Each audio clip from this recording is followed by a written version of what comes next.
Hey everybody, Unstable Gamer here, and welcome back to Disney Sorcerers Arena. In this video, we're going to answer or discuss the question, is the game going to make it till next year? There's a reason for that question and a reason for the video, so that's what we're going to be discussing. And I've got some, I think I've got some pretty good data and some pretty good insight into what we might see in this game, and that's what we're going to discuss. So before we get into that, if you're just now finding this channel and you want to stay up to date with this and other games, consider hitting that subscribe button so you don't miss out.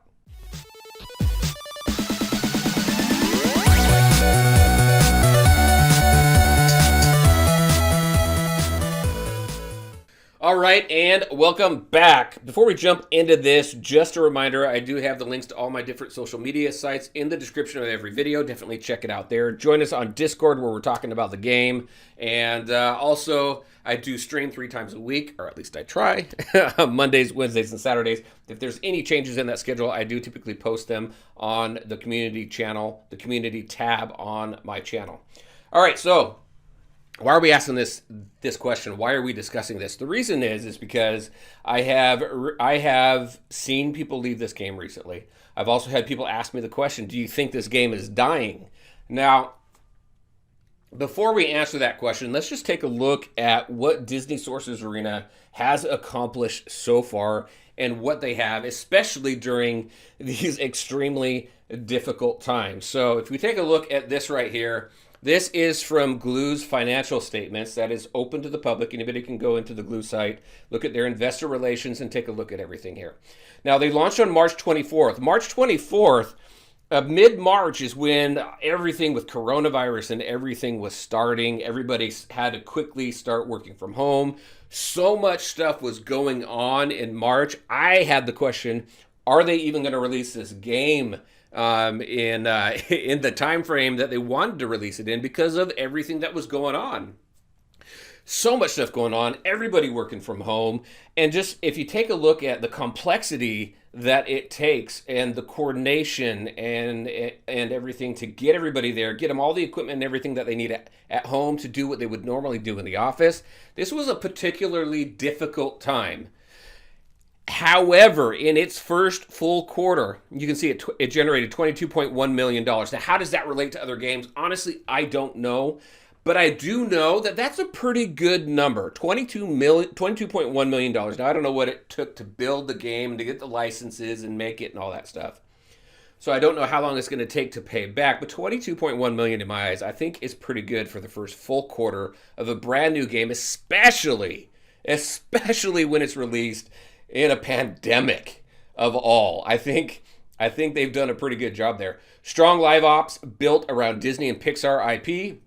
The IP, just for anybody who might not know, that's intellectual property. That just has to do with Disney as an IP, Pixar as an IP. So drove engagement and monetization, which it did. You got everybody who's interested in the game, who loves Disney, Pixar and stuff. You have people who will spend, and you have people who won't spend. And then resonating with both core RPG players and fans of the Disney and Pixar IPs alike, which is definitely true as well. This is an RPG game. You're building up your characters. You're gearing them up. You're running through different types of content, PvP and PvE. There's a lot going on in this game. So I think in this first full quarter, I think it did fairly well. Now, another site that I take a look at is Sensor Tower. And again, this is something that's open to the public as well. And if I take a look, so this right here is based off Google Play. So you can see in the month of August, and I'm sure if you sign up, you can probably get some better reports. But in the month of August, it looks like 100,000 downloads, and they've made about $1 million in revenue from the Google Play Store. Now, from the iTunes Store, about the same thing, about 100,000 downloads and $1 million in revenue. Now, that is low. That is typically low, but again, this is a brand new game. It's only been out for, what, 6 months? Almost 7 months. So it's, I think that's pretty decent for the month of August. And yeah, that was just last month, right? We're in September right now. So I think that's pretty decent. We'll see if it continues to grow. So we do have that. So we have a good first quarter. They're releasing in a pandemic. They seem to be making some decent money, albeit a little low when it comes to the monthly income here, because I have seen in other games that are popular this revenue way above $1 million, 10 million and higher. But those games are rare. I will say those games are rare. Not every game hits that. There's a ton of games. Like if you take a look at Lego Legacy Heroes Unboxed, That one, I think if I took a look at it here, it was bringing in less than 100,000 in revenue for the month of August. So, but you can go in here and you can put in whatever app, whatever game you want to take a look at. You can go ahead and throw it in there and kind of see how they're doing it. And this is kind of what I gauge. Down here is their review breakdown. So it tells you, the positive and negative comments, reviews that are made throughout, what is it? They're starting from, this is actually from what, June 25th, it looks like, all the way through September 20th, it looks like. So it gives you that breakdown there. July, you can see these tabs down there. Anyway, so you could always go in here and kind of take a look at it if you're ever interested in seeing how a game performs.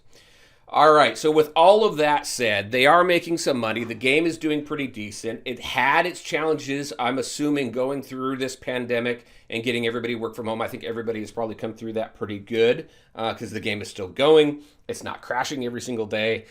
They're communicating all the time. I think the dev team and the community manager has been absolutely fantastic with this. So there we are with that. Now let's take a look at the recent Q&A from the devs. So this here, and some things that give me hope here. I'm going to just pick out some questions. Definitely, if you want to take a look at this whole Q&A here, go to the Disney Sorcerers Arena Discord, go to From the Devs, and you can take a look at the Q&A through here. But I'm just going to pick out a couple here to really key in on that really gives me some hope, and some things I'm really, really looking forward to. All right, so first, what can we expect with new costumes? I would love to see more cosmetics in the game. They love it too, and they do plan. It seems to bring some. It says we've also loving lots of the suggestions. We're also loving lots of the suggestions made so far. So they like it. They're going to continue to make more. So definitely stay tuned for that. So there's future plans for that. This one right here, number 14. What other club-specific content do you have planned? Lots. And we will have more details here soon. In fact, a lot of our current focus is on club-related content, which is great. That is something that's really needed to be worked on because as far as club-related content, you have Club Conquest and you have the Club Dungeon. And now we have the Stitch Tower where you have some club milestones to meet so you can unlock some rewards. So we got some there, but we need more. Something more to keep the clubs together and working towards something like a raid. A raid would be fantastic. I haven't seen anything on that yet. Look at this. Number 15. What do you think the game will look like 6 months from now? We're working on polishing the art to make a more attractive experience overall. I like the artwork as it is now, but they're continuing to want to polish that up. Additionally, we've also you will also see a robust Elder game feature set as well, which, when it comes to why I think some people are leaving this game, is because when you do get towards the end game, there's not a lot left to do. You've finished the towers, and it really would be nice to go back. Those towers, I think, really need to be reworked because once you finish Tower 5, that's pretty much it. You can farm it for rewards and things like that, but you can do VIP and you can do an auto farm. By the time you finish Tower 5, you can do it over and over. It just gets a little bit old. So the end game is very lacking right now, and it's nice to see. It's nice to see that that's what they're focusing on as well, building a robust Elder game feature set as well. And of course, more new characters to enhance your party. So we got that as well. This next one here, I really like number 23. How often do you plan on releasing legendary characters / teams like Elsa? I do like this. So we have no set timetable on legendary characters.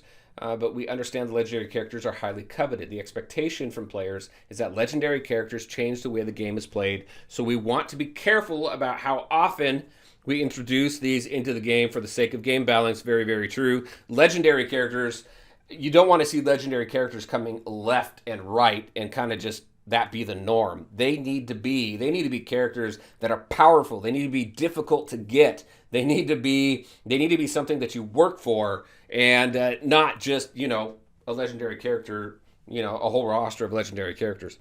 Eventually you'll probably get there.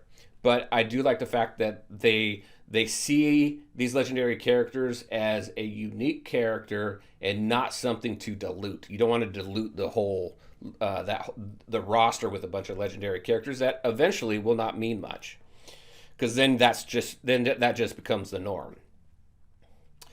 I like this right here. What other types of game modes are you thinking about introducing? So many, they said. So many. This is too open a question to answer. But know that features that help you enjoy the game with your clubs are more important to us. So again, they're focusing a lot on those the club content, which I think is pretty cool as well.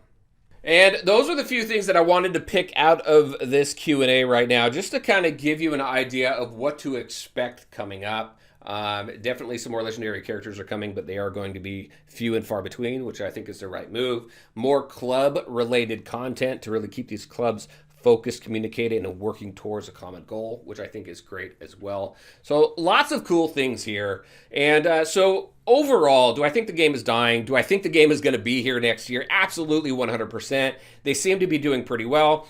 I think part of the challenge is they released the game with so much already in there. But with that, if you're new to the game, you got a lot of content to chew through. And by the time you get to the end game, hopefully some of these new things will be coming out that you can go ahead and see with that. But if you're already at the end game, building up your roster, make your club conquest teams even stronger than what they are. Get ready, because once you get everybody up to a 5-star, you'll be ready for those legendary unlocks. So kind of continue to build that. Work on your kingdom teams. Work on your oceanic team. Work on your frozen team. Work on your Big Hero 6 team, depending on where you are in the game, right? Build up these teams and get ready for a bunch of content that's coming. So no, I don't think the game's dying. I think the game is probably going to be around for a very long time, and I'm excited to see what's coming.